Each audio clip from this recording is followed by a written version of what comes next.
Makeup. Wow. Oh, online. Hi there. Hi there. Hi. Hi. Hi. Welcome to my weekly vlog. And I'm here with, I just got notification that we just went live. So I'm here with Deborah from Manchester, New Hampshire, and with Jeannie from Medford, Massachusetts. And we're at Panera. We had two other ladies with us, Liz from Lexington, which is close by to where we are in Cambridge, Massachusetts, and Ozzy, who's living in Boston, and they had to leave. And we've just been talking nonstop for 3 hours. And I'm like, we're probably good for at least another 20 minutes to say hi to everyone. So this is part of our Lipedema Awareness Month, where we are doing meetups.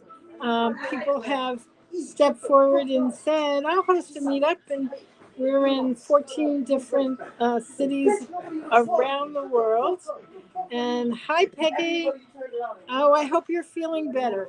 Peggy had an accident and had a knee thing. I hope you're feeling better. Anyway, we're here, and so I thought we'd just chat a little about what it's like to be together. First of all, it's been fabulous to get together live. It's been so wonderful. So, what do you guys? Well, I think that a real hug Speak is better. loud, though. Yeah. Okay. I think a hug in right away to people is so much better than a Zoom hug. Yes. It is so much better. And to actually see Catherine and to meet you is, there's no words. And we have been talking this whole time. This for 3 hours. And not just non-stop. about lipedema. No. I have learned so much stuff. Yeah. And about lipedema too. So. And Liz I'm and grateful. Ozzy were here until when they left about 4. They had to leave at 4. So we're the we're the long timers. The long timers, right? Oh no. And we've had numerous groupings of teams making lots of noise, so we don't know how long this will last. Jeannie, what about you? I'm just so happy to be here because it's the camaraderie, it's the community, it's the feeling that you're not alone doing this. And it was, like I've said to other people, it's the difference between being seen and being looked at. Yes. Yeah. That's the big thing for me. And I like learning about lipedema and the treatments, but I love being with the other people. Yeah. One good thing is you don't have to explain lipedema or lymphedema No. to anybody. Yeah. We are all set here and we can talk about anything, and we don't have to say we have it. No. The only thing we didn't talk about before was where you buy your clothes. Oh yeah. You know, where do Online you get for stuff? me. Online. Yeah, Amazon. Amazon is a good place. Online. Yeah. Some of the ladies, they use a place, and I can't remember the name of it. It'll come to me. But a couple of them talked about an online place that has larger sizes, and you can get mix and match. Yep. There's the Women Within and Torrid. Right. Torrid, that's the one I'm thinking Torrid. of. Torrid is on. It's One Stop Plus, and you can access a lot of those stores. Yeah. So one of the things that we found is that we spent a lot of time talking about joint replacement, which is so much a part of our conversation, because those of us who, Ozzy, who was here, was in her 30s, but at least the 3 of us are a little on the older side. So talking about mobility and what we've each discovered and how we've been able to make it work, which I think is such a critical part. And Deborah, can you talk just a little bit about your experience with your knee replacement? I needed a a replacement of my knee for a long, long, long time. But like all of you, I kept going to orthopedist, and they all said, I can't do it. You're overweight. A doctor came in, looked at me. She said, once you've lost weight, come back. So I got to the point where I was using a walker. And I was so embarrassed. I was so down because a walker, and so my knee got so bad. And I decided to go to this other orthopedist. And he saw me walk down the hall. And later on, he told me that the way I walked, he could see that my knee was really bad. So I saw him, he got the x-ray, and I thought he was going to say, like everybody else, I can't do surgery. But he said, yes, I will do the surgery. And I ended up, through circumstances, getting it less than a week later. That usually takes 4 months, but I lucked out. I feel so blessed for that. It was a blessing. Totally a blessing. So I got my surgery, and that was 1.5 years ago, but I'm still working on mobility. But just knowing I have a knee that works, and doing the exercise and all that stuff. But because it's going so slow, we went to see the doctor, and I was going to say, I'm so sorry, you're not doing everything. And he said, as he was coming in, he said, I was going to apologize to you. It was just like, he's so good. So I just did PT again, and I can walk downstairs, but not upstairs, one by one. But I'm moving around a lot more. And it's so wonderful to be here because people understand that kind of journey.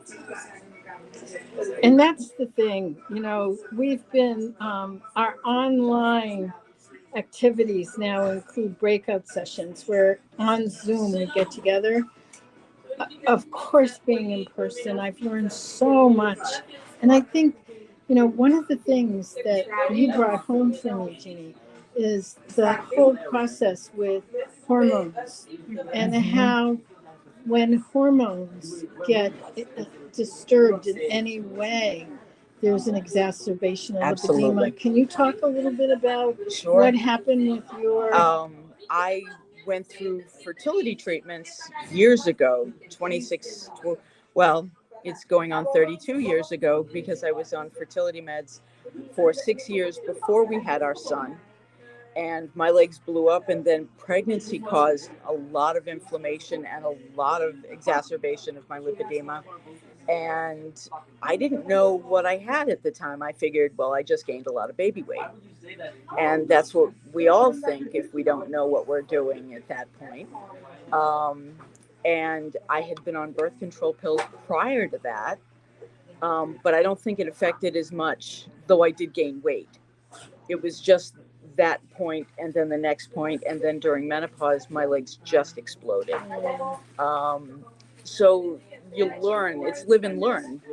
And then the more you learn, unfortunately, a lot of people are older when they find out, so it's much more difficult to treat. Yes.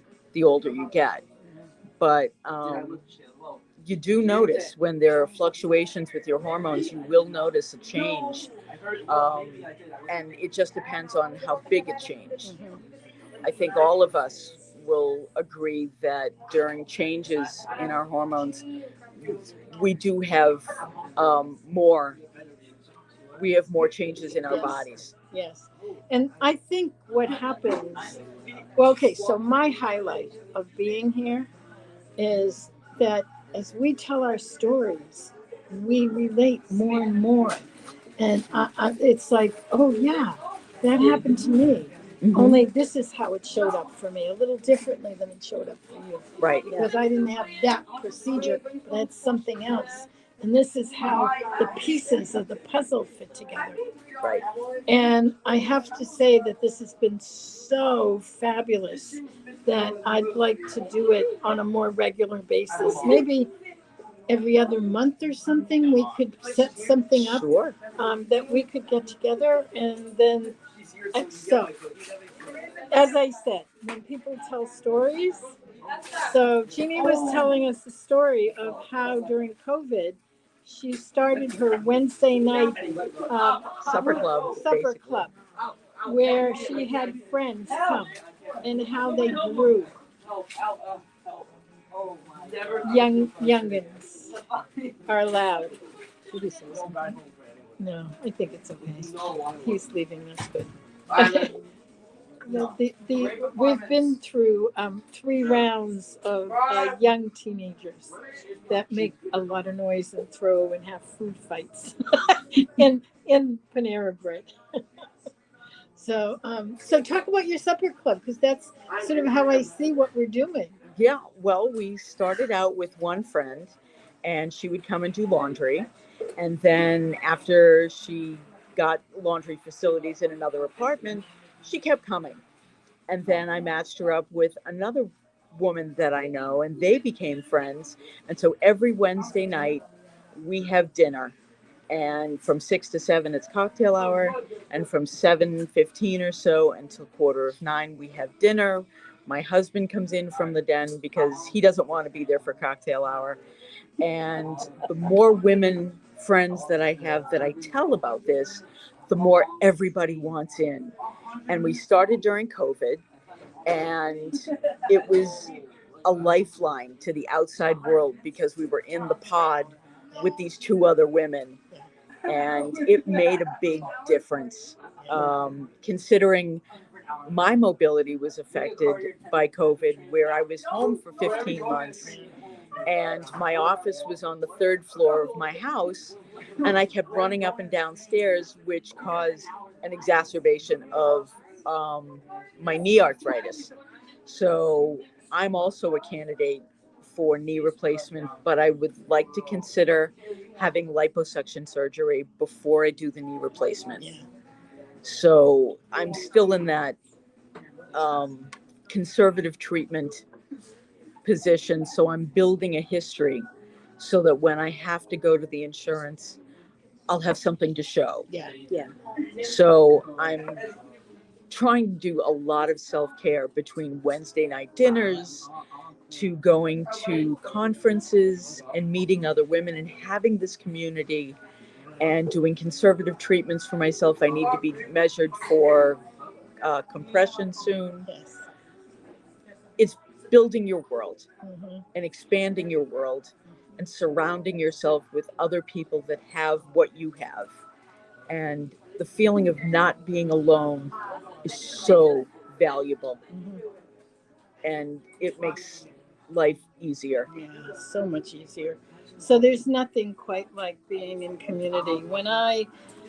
So part of my background, as most of you know who've been here before, is that I'm a professor, and I have taught online for years. I did my graduate work in online virtual communities.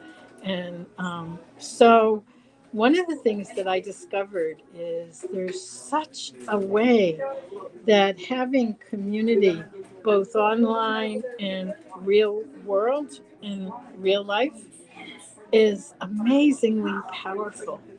So I had a class that was predominantly online, but we met at the beginning. Then we were online for 6 weeks, and then we met for the final class for everyone to do their final presentations. And nobody wanted to leave. So everybody was hanging out, and they came and they kicked us out of the building. And we were all standing outside, and no one wanted. So we said, well, why don't we go to a restaurant? We went to the restaurant, the entire class, and we sat there for almost 5 hours. Wow. Oh, wow. And one of the things that I learned is how the power of connection and support, which is why we have the tribe. That is why we do what we do. And while we bring in experts and we have people from all over the world come in to give us knowledge, I believe the underpinnings of it all is this. Yes. Us being able, Human contact. yeah, this human contact, it makes such a difference. It really does. You know, I feel so much enlivened by just having spent the afternoon Yes. talking about our lives and all kinds of things. lipedema and jewelry and clothes and all the things that we And family. and family. And one of the things that has become very apparent in all of our stories is how often that we make everyone in our lives a priority, and how oftentimes we don't do that with ourselves. Right. And so just having these conversations have been helpful in bringing that forward in a way where we can start really holding each other accountable for taking our own self-care seriously. It reminds you that you matter. Yeah. And we see ourselves in other people, so the contact helps. Yes. Where I can relate to something you've said or you've said, and you think, well, if they're taking care of themselves, maybe I should too. Yeah. And that it's achievable. Mm-hmm. And that we can support one another. Yes. So I'm going to sign off. But before I do, I just want to remind people we have a challenge coming up this week. It starts on Tuesday and it goes mostly through the end of the month. It's 1 hour sessions, Tuesday, Wednesday, Thursday, Friday, Saturday. The following Wednesday, and then the following 2 Wednesdays, there's some bonus. And always we put bonus sessions. So if someone is online, because I can't post on my phone and can put the link in. It's a lot of teenagers. Yeah. It's a good thing I don't have any teenagers like that. Mine are gone. Yeah, really, really. For those of you who have teenagers, my God, you should be sainted. Yeah. So anyway, if someone can put the link, that's fine. If not, just go to our website, Lipedema Project or lipedema-simplify.org, and there is a link. So join us if you haven't registered already. It's going to be a wonderful week. And what is your final words? I have one, Yeah. and it's not something we talked about. Yeah. My favorite piece of clothing, Yes. which I think we all have. I just got this T-shirt that was on clearance that says "self" and "love" in big letters. Oh, how nice. I That's see nice. that, and I wear it when I exercise. Oh, that's so good. I like that. That's I great. do too. Yeah. I And love it. mine is more talking about community, and that when we get together, it's the difference between being seen and being looked at. Yeah. And then that we're forgetting how seen. we look at, you know, Yeah. You can forget that you're different Yeah. yeah. when you're here. Yeah. And it's nice for a little while. Yeah.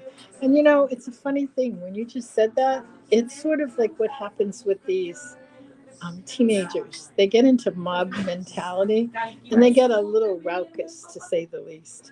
But, I'm sorry, my hand was in front of your face. I didn't realize. okay. I talk with my I hands. like you anyway. Oh, thank So you. I So, like your hand too. So in some ways, that's what we do as a tribe, is that we get together and we can bolster each other. We can support each other. Yeah. And I didn't think of that because I was wondering why we attracted all these kind of raucous teenagers. But that's the energy that they have. And in Right. some ways, that's what we're doing. Only we're a little quieter. We're not throwing foods. We No. don't have a food fight. No. We're not having a I want We're my beyond food. the age. So thank you all for coming. And we're going to be having, thank you. And we're going to be having more of these because really it's time. It's time more than, a 3-day conference where you have to travel and hotel and everything, but having it locally, oh my God, it's so fabulous. All right, so I have to figure out how to end this. Say bye, everyone. Bye. Bye.